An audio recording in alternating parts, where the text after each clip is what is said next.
Continuing now, this is 2 Chronicles 33, beginning at verse 18. Very quickly, Manassas' death. You can find the rest of the acts of Manasseh, his prayer to his God, which is not what I just read, and the words of the seers who spoke to him in the name of the Lord, the God of Israel, in the annals of the kings of Israel, his prayer and how the Lord received it, all his sin and his unfaithfulness, and the sites on which he built the high places and set the Asherah poles and the carved images before he humbled himself. You can find recorded in the Chronicles of the seers. But a lot of that is probably lost because of what happened afterwards. These records that are described here aren't around any longer. Manasseh rested with his fathers, and he was buried in his own home. And Amon, his son, became king in his place.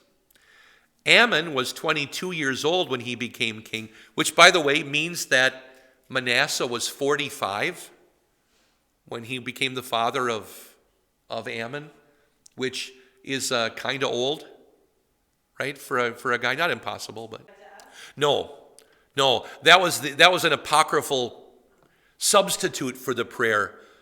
No, that's a really good question. That's probably why the apocryphal book got written. Yeah, is this it? Yeah. So he did pray, and the Lord did accept the prayer. We just don't know what he actually said. Yeah. So we would call that a pious fiction. Something like that.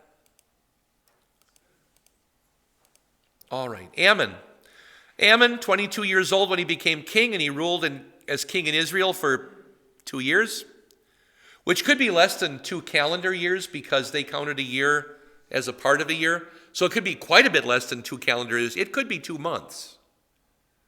If you think of our calendar, it could be, if we count December and January, that could be his reign, could be as short as that. But Amon, so a very nasty guy. He did what was evil in the eyes of the Lord, just as his father Manasseh had done. Amon sacrificed to all the images that Manasseh his father had made, and he served them. But he did not humble himself before the Lord, as Manasseh his father had humbled himself. Instead, Amon even multiplied the guilt, so he was even worse. However, he was short-lived. So his servants conspired against him and put him to death in his own house. Then the people of the land killed all those who had conspired against King Amon. The people of the land made his son Josiah king in his place. Back in my, Lynn, should I tell this story again? The McDonald's story. Back in my McDonald's days, I was a restaurant manager for about 8 years in a particularly choice spot along the interstate in south central Wisconsin, where all of the interstates come together for a while. At our location, these white limousines would pull up once a month, and guys in the most gorgeous silk suits and Italian accents would get out, and they would order, for my uncle who's still in the car, and they were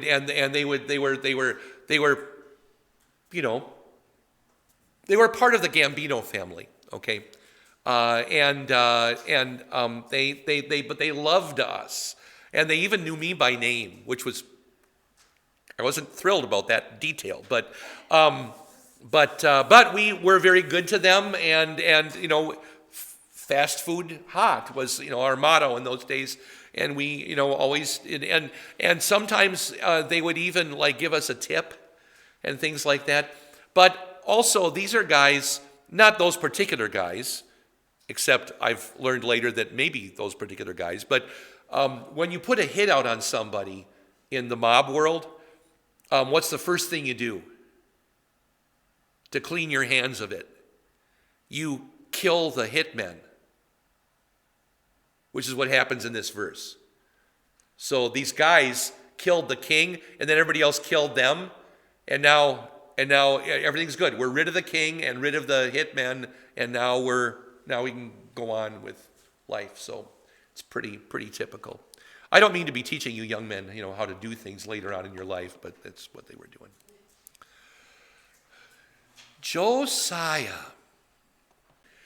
Josiah was 8 years old when he became king, and he ruled as king in Jerusalem for 31 years. So again, another king who didn't live past 30. This one didn't even see 40, but ruled a long time nevertheless. He did what was right in the eyes of the Lord. He walked in the ways of his father David. He did not turn aside to the right or to the left. Remember I referenced the narrow Lutheran middle or the lonely way, not to the right or to the left, that lonely way. In the 8th year of his reign. So how old is he? 16, which is maybe about the time that you'd start letting a new king handle the money. You know, you kind of, he's got advisors before then, or a queen mother or whatever, or a regent, but now he's 16, he can begin to do some of these things, but especially when he's 20. In the 8th year of his reign, when he was still a youth, he began to seek the God of his father David. In the 12th year, so he's now 20, he began to purify Judah and Jerusalem from the high places, the Asherah poles, the carved images, and the cast images. What's the difference between a carved image and a cast image? Yeah, carved could be wood or stone, and cast would be metal of some kind, right? And I love this in verse 4, in his presence they tore down the altars of the Baals. So he went there in person. I can imagine him with like his arms folded, like, come on, get on with it. They tore down the altars of the Baals, and so the king went out personally and made sure that they did all this stuff. He was serious about, let's end this. He's also serious enough that he wants to end it in such a way that it can't be restored after he's gone. So he chopped down the sun pillars which stood above them. We're going to hear about sun pillars twice here. When have we heard about sun pillars before this? We haven't. So where did they come from? Well, I think it was Dad, Manasseh, or Grandpa Manasseh, who was worshiping the starry host and everything, that he was making somehow pillars to the sun. Remember one of the 7 planets? So, yeah. He broke the Asherah poles, the carved images, and the cast images into pieces and ground them to dust, which he scattered over the graves of those who had sacrificed to them, desecrating the graves. He burned the bones of their priests on their altars. What does that do? It desecrates the altars. You can't use them anymore. In this way, he purified Judah and Jerusalem. He was dead serious. This idol worship ends. Everything that you see here is not going to be used ever again. That's what Josiah was all about. In the cities of Manasseh, Ephraim, so north of Judah, Simeon, south of Judah, and as far as Naphtali, way up by the Sea of Galilee, as well as in the ruins around them. Remember, the Assyrians had carted everybody off. He tore down the altars, the Asherah poles, and the images. He ground them into powder. He cut to pieces all the sun pillars throughout all the land of Israel. Then he returned to Jerusalem. So he has a campaign against false doctrine, against false worship. He goes out with, and probably an army of Levites, and wrecks everything that is not worship to the true God. In other words, everything that's not the true temple. In the 18th year of his rule, he's now 26? Does that sound right? In order to purify the land and the house, and I think that's about when this campaign probably ended, up north and south and everything. In order to purify the land and the house, he sent Shaphan, son of Azaliah, Maaseiah, the administrator of the city, and Joah, son of Joahaz, the recorder, to repair the house of the Lord his God. They went to Hilkiah the high priest and gave him the silver that had been brought into the house of God, which the Levites, the keepers of the threshold, or the doorkeepers, had collected from Manasseh and Ephraim, from all of the remnant of Israel, and from all of Judah, Benjamin, and the residents of Jerusalem. They gave it to those doing the work, to the ones who were organized to work in the house of the Lord. They had to buy the new materials, the marble and whatever, with something. Those who were doing the work of the house of the Lord used it to repair and restore the building.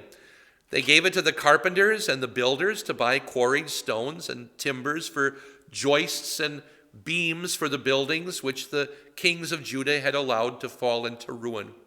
Not everybody knows. Who can tell me the difference between a beam and a joist? Joists are especially the boards, and they're often, instead of this way, they're nailed in this way for extra strength. That's your floorboards, okay? And then beams would have held them together and probably been the whole framework of the house.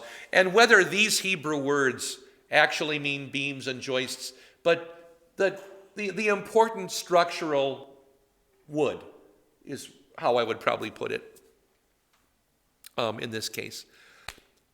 For the buildings which the kings of Judah had allowed to fall into ruin. So things go to ruin quickly in Judah, don't they seem to? Although I talked to my mother-in-law 2 nights ago, and she commented that her brother lives in a house that was built in 1730. That house has got structural problems. It's bound to have structural problems. She also said that it's a nightmare for the electrical system. How much wire did they run in 1730? None at all. And plumbing was a different universe in those days because you're guaranteed that if it had pipes, they could only have been made from lead. And, I just can't imagine. But anyway. The men were doing the work faithfully. The supervisors appointed to oversee the work were Jahath and Obadiah, who were Levites descended from Merari, and Zechariah and Meshullam, who were Levites descended from Kohath. These Levites were all skillful with musical instruments. Do you sense a difference in the tone of the chapter? Even my voice can't help but carry it along. It's exciting. You got Levites from the right families, and you got musicians, and things are getting right again. Things are coming along the way that they were supposed to be. In Amos 9, there's a beautiful verse. I've preached on it sometimes for Christmas, and in that I will repair David's fallen tent and build it as it used to be. Just that thought of the way it was. They were in charge of the people transporting material who were overseers for all those doing the different kinds of work. Some of the Levites also served as scribes, officials, and gatekeepers. When they brought out the silver that had been brought into the house of the Lord, Hilkiah the priest found the book of the law of the Lord that had been received from the hand of Moses. Remember I said under Manasseh, this is Grandpa, they've got some of the sacrifices are missing as if they weren't reading? Yeah, guess what? Why they weren't reading? It was lost. Some commentators look at verse 14 here, and they think that this is probably the book of Deuteronomy. Other commentators get freaked out by this because they think they're textual critics, and they think that Deuteronomy wouldn't be written for another 250, 300 years, which is wrong. Deuteronomy was written before 1406 BC. In fact, it was written in 1406 BC. Moses preached those 3 sermons that Deuteronomy really is and wrote them down right before he died. That's how long ago this was. But many critics dispute the dates of when things were written in the Old Testament, really because of a colossal waste of time that happened in the 19th and early 20th centuries. A couple of guys began to have theories about, maybe Moses didn't write the Pentateuch, the first 5 books of the Bible. Maybe they were written by a lot of different sources much, much later, and so forth. And for 100 years, some of the finest scholarship in Christianity was wasted on that dumb theory. Think of what could have been accomplished by by scholars at a time when there was printing and when books were being written and people were interested in Christianity. And instead you have this nonsense for lifetimes. People wasted their lifetimes on this ridiculous theory. But the point is that this could be just the book of Deuteronomy that they found. And to come back to this sentence I haven't finished yet, or it could be the entire Pentateuch, all of Moses from Genesis to Deuteronomy, Genesis, Exodus, Leviticus, Numbers, and Deuteronomy. I'm of the opinion that it was the whole thing, the whole Big Mac, to coin a phrase. And for one thing, because some of the things that are said later go beyond Leviticus. Go beyond Deuteronomy. They get into Numbers and Leviticus and maybe Genesis let's just keep reading and I'll comment as we go. So Hilkiah responded by telling Shaphan the secretary, I have found the book of the law in the house of the Lord. That is the Torah. That's what the book of the law is in Hebrew.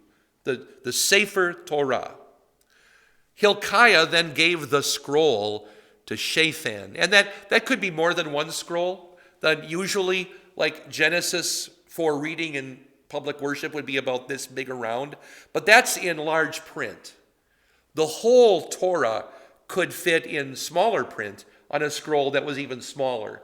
Think of how big Genesis to Deuteronomy would be.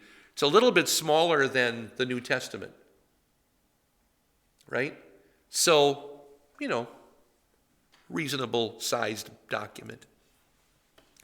Shaphan brought the scroll to the king. He also brought this report to the king. Your servants are doing everything they were assigned to do. They have emptied the silver from the house of the Lord from the chest and have delivered it to the overseers and to the workmen. So first a report. Shaphan the secretary then told the king, Hilkiah the priest has given me a scroll. Shaphan read it in the presence of the king. I don't know how long that took. I do know that if you were to read, say, all of Genesis, 50 chapters, you read it at a reasonable pace, with drinks of water and time for a bathroom break and things like that. It would take about 4 chapters in an hour to read, and therefore about 12 hours to read all of Genesis in one sitting. A book like Leviticus would take only about 3 hours. Much, much shorter and shorter chapters. At any rate, he read in the presence of he could have read any amount of this gigantic scroll. He could have read most of Genesis just up to the flood, or he could have read the beginning of Exodus up to the giving of the 10 Commandments. Could have read Leviticus and the unclean animals chapter, which would have terrified them. And, whatever it was he read. When the king heard the words of the law, he tore his clothing. Tearing the clothing is always a sign of what? Humbling, grief, sadness. I'm in the presence of sin. Whatever it is, that's tearing the clothing. The king gave this command to Hilkiah and to Ahikam, son of Shaphan, Abdon, son of Micah, Shaphan the secretary, and Aziah, servant of the king. Go and inquire of the Lord for me and for those who remain in Israel and in Judah concerning the words of the book which has been found. For great is the wrath of the Lord that's being poured out on us, because our fathers have not kept the word of the Lord by doing everything that is written in this book. We're not even told what the wrath was. Seems like they were kind of prospering, but Josiah says we're in trouble. Hilkiah and the men the king sent with him went to Huldah the prophetess, the wife of Shallum, the son of Tokath, the son of Hazra, the keeper of the vestments. So a Levite, why would they go to a prophetess and not a prophet? What had Grandpa done? Killed the prophets. I kind of think there weren't any prophets left to go to. So they go to Huldah. She was living in Jerusalem in the 2nd district. They spoke to her concerning this matter. 2nd district, by the way, I think would be just south of the temple. City of David, 1st district, 2nd district, just north of that. So right in there, she'd have been right there, close by. So let's go down to Huldah. She told them This is what the Lord, the God of Israel, says. Tell the man who sent you to me, who's the man? King Josiah, yeah, but tell the man who sent you to me that this is what the Lord says. Look, I am bringing disaster on this place and on its inhabitants. All the curses written in the book, which they read before the king of Judah, because they have forsaken me and have burned incense to other gods, provoking me to anger with all the work of their hands, my anger will be poured out on this place. It will not be quenched. To the king of Judah, who sent you to inquire of the Lord, you will also say this: the Lord, the God of Israel, has spoken the words which you have heard. But because your heart, your singular, by the way, you, Josiah, because your heart was receptive, and you humbled yourself before God when you heard his words against this place and its inhabitants, and because you have humbled yourself before me, have ripped your clothing and have wept before me, I also have heard you, declares the Lord. The phrasing of Huldah's statement makes me wonder a little bit if we get this record of what Josiah did, and then finding the book, and then did some of these things overlap a little bit? I'm not sure. I mean, we think of history as being ABC, right? They didn't always do that. And for example, in a gospel like Matthew, you have the ministry of Jesus, but kind of placed in groups of events. Like, this is the parable section, this is the teaching section, this is the miracle section, this is the big parable section, this is the Sermon on the Mount, and so forth. And did they do that sometimes with some of the histories of these kings, especially a place like this? I'm not exactly sure. It wouldn't do anything to the truth of what we have, but it might explain a little bit about what she says and why she says it and when she says it. So that Josiah was going out and tearing down everything, was some of that kind of after she talked to him? But he had humbled himself but hadn't done enough, and so he goes out on his campaign and so forth. I'm not sure. I'm just putting that out there. So I have also heard you, declares the Lord. Just a couple more verses. Listen to my response. I will gather you to your fathers. You will be gathered to your grave in peace. Well, relative peace. Your eyes will not see all the disaster I will bring upon this place and its inhabitants. They brought back this message to the king. So anybody remember how Josiah dies? We're going to see it next week, actually. But Pharaoh Necho, he tries to stop Pharaoh Necho. Excellent. That's outstanding. Necho was going up to fight in the Battle of Carchemish, and Josiah was told not to go, but he went anyway and got shot. And whoops. The king then summoned all the elders of Judah and Jerusalem. The king went up to the house of the Lord with all the men of Judah, with the inhabitants of Jerusalem, the priests, the Levites, and all the people from the least to the greatest. In their hearing, he read all the words of the book of the covenant. This is now the Sefer Berit, not the Sefer Torah. So the difference, the book of the covenant could be one of the books of the Old Testament, not necessarily the whole thing. And because of the mix-up of the sacrifices and the duties of the priests, I'm kind of thinking, which of the books of the Pentateuch would especially deal with the temple worship? And the Levites? Leviticus, yeah. I think Leviticus. So in their hearing, he read all the words of the book of the covenant, which had been found in the house of the Lord. The king stood in his place by the pillar. This is one of the two pillars, I think, by the front of the temple, Boaz and Jachin. So, and made a covenant before the Lord to walk in the way of the Lord and keep his commandments, his testimonies, and his statutes with all his heart and with all his soul, to uphold the words of the covenant that were written in this book. Then he made all those who were present in Jerusalem and Benjamin stand up and do the same thing. The inhabitants of Jerusalem acted according to the covenant of God, the God of their fathers. Josiah removed all the abominations from all the lands that belonged to the people of Israel. He influenced. Remember, Manasseh commanded? Josiah influenced everyone in Israel to serve the Lord their God. I think partly by example and by his encouraging words. Come on, guys, let's do this. Throughout all his days, they did not turn away from the Lord, the God of their fathers. That's a marvelous, marvelous conclusion to this. It is the conclusion of the chapter. So we have a really good chapter here. But as I said at the beginning of class, this is next week is our last week in Chronicles. You've been listening to Invisible Church, the Bible study podcast from St. Paul's Lutheran Church, New Ulm, Minnesota.